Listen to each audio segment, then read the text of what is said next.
Olá, bom dia, graça e paz, né? Eu sou Nilson, amigo de Jesus, faço parte do projeto do Instituto Jesus Cristo e temos o privilégio, né, nessa semana de compartilharmos com você essas devocionais, né? Como nós temos tratado aqui cada manhã, o caminho, né? O livro O Caminho do Stanley Jones. Tem sido assim um momento muito precioso. Eu estou em São Paulo, capital, e daqui nós temos esse privilégio de participar com você deste momento. A devocional de hoje, ela está no livro O Caminho, a devocional na semana 35, sexta-feira. E o título dessa devocional, né, é bem sugestivo. Ele diz: Eu posso suportar isso. E você? Eu posso suportar isso. E você? O salmo que ele nos coloca como referência para a devocional é o Salmo 42, versículo de número 1 até o versículo 7, que diz assim: Salmo 42, de 1 a 7. Como a corça anseia por águas correntes, a minha alma anseia por ti, ó Deus. A minha alma tem sede de Deus, do Deus vivo. Quando poderei entrar para apresentar-me a Deus? As minhas lágrimas têm sido meu alimento dia e noite. Pois me perguntam o tempo todo: onde está o seu Deus? Quando me lembro dessas coisas, choro angustiado, pois eu costumava ir com o cortejo conduzindo-o à casa de Deus, com cantos de alegria e ação de graças em meio à multidão que festejava. Por que está tão triste, ó minha alma? Por que se perturba dentro de mim? Põe a sua esperança em Deus, pois eu ainda o louvarei. Ele é o meu Salvador, o meu Deus. A minha alma está profundamente triste. Por isso de ti me lembro desde as terras do Jordão, das alturas do Hermon, desde o monte Mizar. Um abismo chama outro abismo a rugir das tuas cachoeiras. Todas as tuas ondas e vagalhões se abateram sobre mim. Como falamos na devocional, eu posso suportar isso e você. Vamos ler aqui no nosso livro, né, O Caminho. Alguém perguntou a uma mulher que estava acamada havia 8 meses como ela se sentia. Como ela se sentia 8 meses acamada? A resposta foi esta: eu tenho dores nas costas, na cabeça e nos braços, mas fora isso, estou bem. Perceba bem o que essa mulher falou. Eu tenho dores nas costas, na cabeça e nos braços, mas fora isso, estou bem. Em outras palavras, se você tem uma parte do corpo com dor, pense nas que não doem. Se você tem uma tristeza, olhe para as suas alegrias. O evangelista William Steiner conta que certa vez o porteiro de um trem pediu que levasse um soldado cego até a casa dele. Quando eles entraram na varanda da casa, o pai e a mãe do soldado ficaram sabendo da cegueira do filho naquele momento. A mãe começou a chorar. O pai ficou em estado de choque e abalado. Porém o rapaz de cabeça erguida disse: eu posso suportar. O pai, ao se recuperar, disse: filho, se você pode suportar, nós também podemos. Eles tiveram a mesma atitude. A ferrugem consome o metal, enquanto os golpes do martelo o endurecem. A ferrugem de uma vida continuamente plácida e sem aflições pode consumir o seu espírito, mas as marteladas da aflição podem deixá-lo mais resistente. Paulo nos fala da tristeza divina. A tristeza é divina se você... A tristeza é divina se levar você. A tristeza é divina se levar você a um melhor caráter e uma melhor contribuição. Mas essa tristeza divina só provém do que Paulo chama de a tristeza segundo Deus. Se o ressentimento, a autopiedade e a queixa guiarem a sua dor, você será levado à frustração. Contudo, se você a entregar a Deus e deixar que Ele resolva o assunto com você e por você, as coisas acabarão exatamente como Paulo diz: um arrependimento que leva à salvação, a sua salvação e a de outros, conforme está em 2 Coríntios 7, 10 a 11. Na Índia, os lavradores separam o trigo e o joio em um cesto, deixando que eles caiam lentamente, de modo que o vento passe por eles, levando o joio e deixando apenas o trigo cair no chão.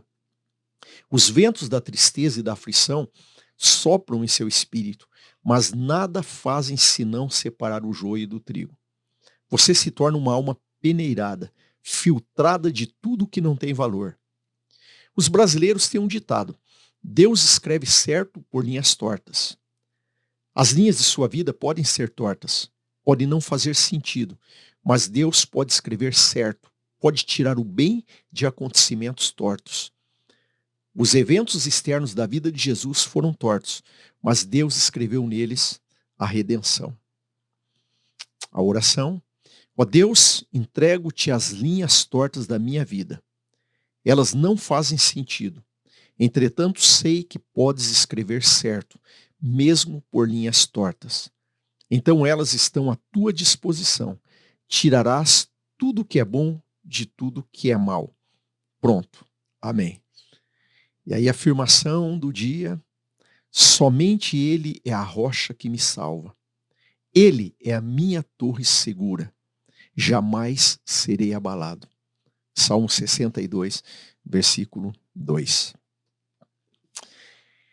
Interessante, né? Eu achei bem curioso quando ele começa essa devocional citando, né, o exemplo daquela mulher que ficou na cama vários meses, né, acamada, e quando perguntaram para ela: você está bem? Ela disse: eu tenho dores nas costas, no ombro, eu não lembro que exatamente as partes que ela citou. Ela citou ali 3 partes: eu tenho dores aqui, ali e assim. Ela disse: mas fora isso, o resto está bem. Então nos chama a atenção, né, que muitas vezes nós costumamos focar só nos problemas da nossa vida. Nós costumamos focar os nossos olhos nos problemas, quando na verdade nós temos que focar os nossos olhos em tudo de bom que Deus já fez e que Deus tem feito, né? Em todo o restante, né? No caso dela, todo o restante do corpo que estava bem. Quando nós pensamos, né, nesse texto, eu estou aqui me lembrando, né, de o pastor Carlos Macorde, né, que sempre coloca para a gente lá, quando ele dá o curso A Vida que Satisfaz, ele sempre coloca aquela figura, né, de que quando você acorda de manhã, você olha na sua frente, né, e você tem na sua frente os problemas. Então você pode ficar olhando para os problemas, você pode ficar olhando para eles. Mas o que você tem que fazer? Você tem que fazer o seguinte: você tem que vir e inverter, colocar Cristo na frente dos problemas. Aí quando você olha para Cristo, os problemas somem. Mas se eu fizer isso aqui, ó, de manhã, eu ficar olhando os problemas, eles assumem o controle. Mas se eu inverter e colocar Cristo na frente, então os problemas, eles praticamente desaparecem. Por quê? Porque quando nós temos Cristo, como nós lemos nessa devocional, nós temos certeza que mesmo com problemas na vida, Deus está trabalhando para algo bom. Então a figura lá do rapaz, né, que deu origem, né, esse rapaz chegou cego, a família começou a chorar e disse: olha, ele disse: eu suporto, né, ele disse: eu aguento isso, e vocês, né? E aí os pais entenderam que se o filho que estava passando aqui suportava, também eu suportar. Aí deu o título, né, então, ali para essa devocional. O que eu quero que nós pensemos? Que nós podemos suportar todas as situações difíceis na vida. Porque Cristo está comigo, Cristo está com você. Nós podemos suportar todas as situações difíceis na vida. E cremos que vamos passar por elas, que elas não vão nos destruir. Deus está trabalhando algo na nossa vida. E ali ele coloca 2 figuras que eu me lembro lá da minha infância, né, que eu achei muito interessante nessa devocional. A primeira delas, quando ele usa o exemplo de que um ferro, se ele ficar parado, né, sem nada esfregar nesse ferro, se ele ficar ali parado, nada esfregando, nada pressionando ele vai enferrujar. E a ferrugem vai corroendo o ferro. Mas se esse ferro ele começa a levar marteladas, né, e principalmente se colocar ele no fogo e começar a martelar, e por que essa figura para mim me remete à infância? Meu pai era ferreiro e eu vi muitas vezes ele fazendo isso, né? Pegava aquele ferro, colocava no fogo e aí vinha com a marreta e começava em cima de uma bigorna marretar aquele ferro e fazia uma ponta, né, uma ponteira, e aquele ferro ficava resistente. Eu perguntava para ele: por que precisa disso? Para ficar resistente. Então perceba, né, que muitas vezes o fogo e as marteladas, elas vão nos transformar em algo mais forte e firme. Mas se você ficar ali parado, como aquele ferro, simplesmente parado, sem nada tocando em você, o ar que está em torno ali, né? Toda essa vida que está em torno vai gerando uma ferrugem, vai corroendo. Então, quando você tiver apertos, quando você passar pelo fogo, né, não desanime. Deus está te fazendo mais forte. E aí é aquele outro exemplo que ele citou lá, né? Que o pessoal na Índia colocava de um cesto para o outro. Eu me lembro também da minha infância. É quando muitas vezes você recolhia ali. Pensamos, por exemplo, um arroz ou algo assim lá em casa, né?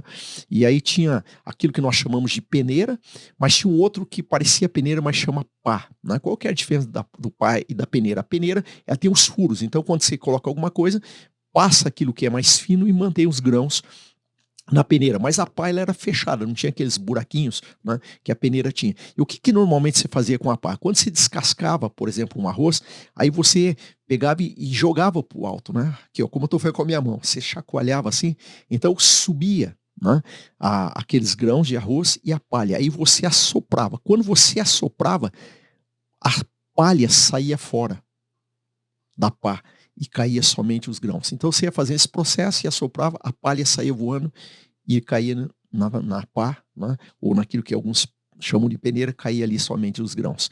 Então a nossa vida é assim.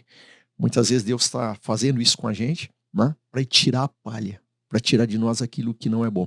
Então confia no Senhor que aquilo que você está passando, Deus está fazendo algo bom na sua vida e você pode suportar. Amém? Amanhã nós continuamos.